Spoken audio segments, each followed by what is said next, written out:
जी दोस्तों, welcome to my channel जिसका नाम है चाय पियो और सीखो। एक ऐसा चैनल जिसमें चाय पीते पीते 5 से 10 मिनट के दौरान कुछ ना कुछ आपको नया सीखने को मिलता है। और आज का हमारा टॉपिक है वेब क्वेरी। अगर आप एक्सेल के अंदर काम कर रहे हैं और आपके पास कोई लाइव डेटा है, आप चाहते हैं कि उसमें लेटेस्ट इन्फॉर्मेशन आए, खुद ब खुद रिफ्रेश हो जाए, तो वो काम आप वेब क्वेरी के जरिए कर सकते हैं। इसकी एग्जांपल, एक बहुत बेसिक एग्जांपल है फॉरेन करेंसी एक्सचेंज रेट्स। अगर आपके ऑर्गेनाइजेशन के अंदर मुख्तलिफ करेंसीज का इस्तेमाल होता है और आप चाहते हैं कि आपकी जितनी भी एक्सेल कैलकुलेशंस हैं उसमें हमेशा लेटेस्ट करेंसीज उसका रेट यूज हो रहा हो, तो वेब क्वेरी के थ्रू कर सकते हैं। यानी कि उसका स्टेप ये होगा कि स्टेप वन में आप वेब क्वेरी के जरिए सारे एक्सचेंज रेट्स एक शीट पे लाएंगे और फिर उस शीट से आप कनेक्ट कर देंगे अपनी तमाम शीट्स को। फॉर एग्जांपल, उसमें डॉलर, यूएस डॉलर का एक्सचेंज रेट इस्तेमाल हो रहा है या ब्रिटिश पाउंड का एक्सचेंज रेट इस्तेमाल हो रहा है, तो आपको पता होगा कि सेल नंबर B2 के अंदर डॉलर का रेट है, सेल नंबर B3 के अंदर पाउंड का रेट है। तो आप उसको कनेक्ट, अपनी तमाम कैलकुलेशंस को कनेक्ट कर सकते हैं सेल B2 B3 से।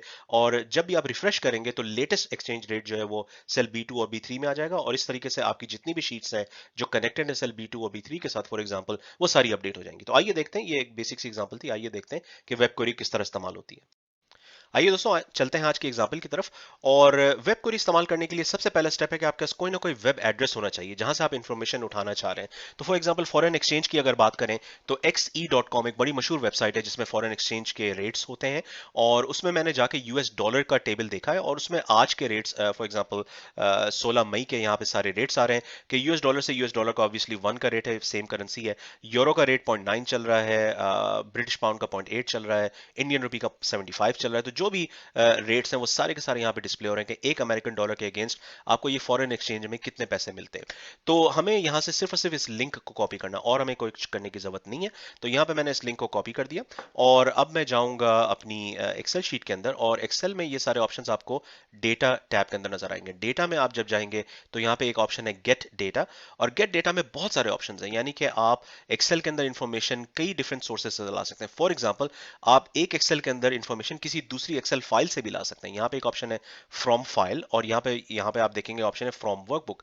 एक एग्जांपल मैं आपको दे देता हूँ। फॉर एग्जांपल, आपके पास एक वर्कबुक है, वर्कबुक 1, और एक और वर्कबुक है, वर्कबुक 2।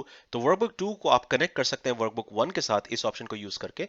और होगा ये कि जब वर्कबुक 1 में कुछ चेंज होगा तो वर्कबुक 2 ऑटोमेटिकली अपडेट हो जाएगी। तो ये एक तरीका है लिंक करने का दो वर्कबुक्स को आपस में। इसमें आप डेटाबेस से भी कनेक्ट कर सकते हैं, सीक्वल सर्वर से, माइक्रोसॉफ्ट एक्सेस से। काफी सारे ऑप्शंस हैं। क्लाउड बेस्ड एप्लीकेशंस जैसे माइक्रोसॉफ्ट एज्योर, उससे भी आप कनेक्ट कर सकते हैं। ऑनलाइन सर्विसेज की ऑप्शन है, शेयर पॉइंट से आप कनेक्ट कर सकते हैं, डायनामिक्स, सेल्स फोर्स, बहुत सारी ऑप्शंस है इसके अंदर। और फिर अदर सोर्सेज में और ऑप्शंस आ जाती हैं आपके पास। जो हम यूज करेंगे वो है फ्रॉम वेब। लेकिन मैं आपको बस एक्सप्लोर कराना चाह रहा था कि आप जब डेटा में जाएंगे, गेट डेटा को क्लिक करेंगे, तो बहुत सारे कनेक्शन हैं एक्सेल के अंदर, आप उसको कनेक्ट कर सकते हैं मल्टीपल सोर्सेज के साथ। हम जाएंगे अभी फ्रॉम वेब के अंदर।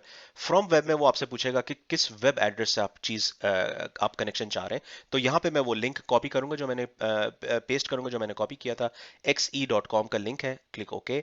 और उसके बाद फिर ये पूछेगा कि यहाँ पे मल्टीपल टेबल्स थे, क्योंकि कुछ टेबल्स सिर्फ हेडिंग के टेबल्स होते हैं। फॉर एग्जांपल, डॉक्यूमेंट एक टेबल था वहाँ पे, उसमें सिर्फ हेडिंग है, कोई खास इन्फॉर्मेशन नहीं है। एक लाइव करेंसी रेट का टेबल था जिसमें सिर्फ 4-5 करेंसीज हैं या 6-7 करेंसीज हैं। तो ये भी मुझे नहीं चाहिए, मुझे ये वाला टेबल चाहिए, टेबल 0, जहाँ पे सारी करेंसीज मौजूद हैं। तो टेबल 0 को मैं यूज करूंगा। और यहाँ पे ऑप्शन है लोड या लोड टू। अगर मैं लोड को क्लिक करूंगा तो एक नई शीट बन जाएगी जिसमें ये सारा इन्फॉर्मेशन आ जाएगा। अगर मैं लोड टू को क्लिक करूंगा तो मैं बता सकता हूं कि इस खास जगह पे जाना है। तो मैं लोड टू को क्लिक करूंगा और उसके बाद फिर मैं एग्जिस्टिंग वर्कशीट A1 को क्लिक करूंगा, यानी कि ये क्वेरी रन होगी पीछे और यहाँ पे ये टेबल एज इट इज आ गया। आइए एक दो एग्जांपल्स को चेक करते हैं। तो यहाँ पे यूरो का जो रेट था वो 0.924, मैं बस पहले के 3 डिजिट्स देख लेता हूँ, 0.924। और अब मैं वेबसाइट पे जाके देखूंगा और यूरो का रेट देखूंगा, तो आप देखेंगे कि एग्जैक्टली वही रेट है, 0.924। या इंडियन रुपी की बात करें तो 75.876। और अब मैं अगर यहाँ पे जाऊंगा तो आप देखेंगे 75 0.876। इनफैक्ट ये अपडेट भी हो चुका है। तो जब आप वेब क्वेरी यूज करते हैं तो ये जो इन्फॉर्मेशन आ रही होगी ये लेटेस्ट इन्फॉर्मेशन होगी। तो जब भी आप रिफ्रेश क्लिक करेंगे ये लेटेस्ट इन्फॉर्मेशन रिफ्रेश हो जाएगी। तो ये एक तरीका है वेब क्वेरी इस्तेमाल करने का एक्सेल के अंदर। सिर्फ इसमें रिक्वायरमेंट ये होती है कि आपके पास वेब एड्रेस होना चाहिए कि आप कनेक्ट किस सोर्स से करना चाह रहे हैं। और जब आपके पास वेब एड्रेस आ जाता है तो उसको आप कनेक्ट कर सकते हैं, और जब भी आप रिफ्रेश दबाएंगे तो वो लेटेस्ट इन्फॉर्मेशन वहां पे रिफ्रेश हो जाएगी।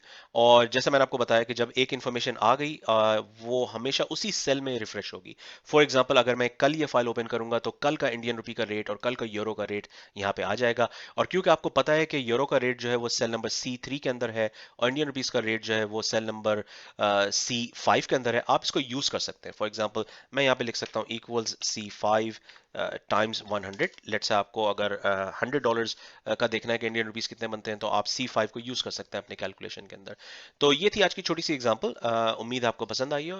और अगर आपको कुछ और टॉपिक्स कवर कराने हो तो जरूर कमेंट सेक्शन में बताएं। चैनल को जरूर सब्सक्राइब करें, चैनल आइकन को क्लिक करके, ताकि आपको पता चलता रहे कि जब भी कोई नई वीडियो आती है। तो ये था आज का लेसन, मिलते हैं अगले लेसन में। शुक्रिया।